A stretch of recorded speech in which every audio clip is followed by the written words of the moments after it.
La France bouge. Que sont-ils devenus ?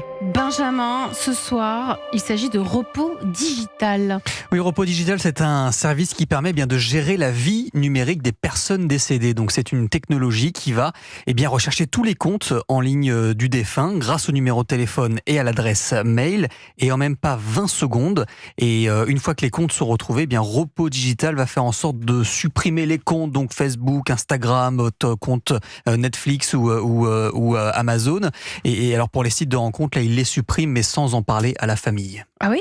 Oui. Sérieux ? Bonsoir Alex Ransonnet. On va éviter les histoires. Bonsoir Benjamin, bonsoir Elisabeth. Ça va bien ?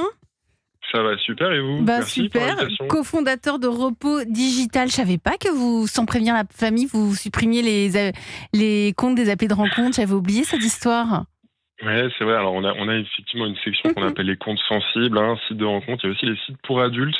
Et dans notre technologie de recherche, on évite d'afficher cette typologie de compte. L'idée, c'est vraiment de protéger le souvenir, la vie privée de la personne et non de faire découvrir ce qu'il ou elle aurait pu et puis faire de son vivant. ce qui appartenait à son jardin secret. Vous avez mis nos points de technologie, c'est ça ? Parce qu'on ne connaît pas forcément les mots de passe et les comptes. Et puis parfois, on n'a pas du tout envie d'aller s'immerger là-dedans. Donc c'est vous qui vous occupez de tout ça ? Ouais, tout à fait. En fait, on a développé une intelligence artificielle. Le terme est à la mode, alors utilisons-le pour retrouver les comptes d'un défunt sur Internet. Ça marche aussi pour les vivants. Je vous en parlerai tout à l'heure, probablement. Mais l'idée, c'est qu'avec le numéro de téléphone du défunt et son adresse email, on peut trouver ses comptes sur Internet grâce à notre technologie. Et ça, c'est la première étape. Je vous en parlais l'année dernière, mais la famille a très peu souvent connaissance des comptes du défunt. Et donc, pour se faire accompagner, c'est vraiment la première étape. Lui afficher tous ses comptes et après lui demander ce qu'elle veut en faire. Et depuis votre passage l'an dernier, qu'est-ce que vous avez fait ? Comment vous avez fait évoluer votre entreprise, Alex Ransonnet ? Eh bien, écoutez, l'émission, nous, ça a été une très belle mise en lumière, en tout cas, sur notre mission, notre entreprise. Beaucoup de curiosité et aussi du business. D'abord, sur Internet, on a plusieurs dizaines de familles qui sont venues nous voir, qui ont fait appel à notre service, qui avaient beaucoup de questions sur ce qui était possible de faire avec le compte de l'un de leurs défunts proches. Typiquement, est-ce que je vais pouvoir récupérer l'argent, les photos, les vidéos, supprimer le Facebook que j'arrive pas à supprimer depuis 1 an ? Et donc, on a pu accompagner ces familles-là. Et puis, de l'autre, si on parle de la partie vraiment business, là, on a le téléphone qui a beaucoup sonné suite à l'émission, pour être honnête. Et donc, beaucoup de nouveaux partenariats. Comme avec qui, les partenariats avec qui ? Avec des grands acteurs du funéraire, mais surtout beaucoup d'agences partout en France.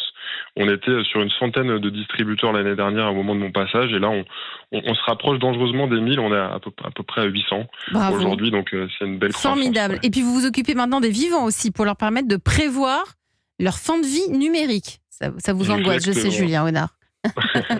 Exactement, Elisabeth. On a 500 000 contrats obsèques qui sont souscrits chaque année. L'âge moyen, c'est 62 ans. À 62 ans, c'est des personnes qui sont connectées. J'entends par là que tous les gens qui ont 62 ans dans mon entourage, 60 ans par là, ont des comptes sur Internet. Et donc, il y a un besoin, ils ont besoin, ces gens-là, d'être accompagnés sur aussi ce qu'adviendra de leur fin de vie numérique. Voilà. Qu'est-ce que je veux faire de mon compte Facebook après mon décès, de mon argent sur Internet, de mes boîtes mail, etc. Et donc, nous, on les aide à justement prévoir ça. L'idée, c'est toujours la même chose. On vous aide à retrouver, mais de votre vivant, tous vos comptes sur Internet. Vous nous donnez vos volontés. Vous nous renseignez un contact légataire, c'est-à-dire une personne de confiance de votre entourage qui sera là si vous, demain, vous disparaissez. Et puis, ça sera notre interlocuteur ou interlocutrice. On s'occupera donc de discuter avec cette personne-là pour exécuter vos volontés le moment venu. Merci Alex Ransonnet, cofondateur de Repos Digital. On était ravis de prendre de vos nouvelles ce soir sur Europe 1.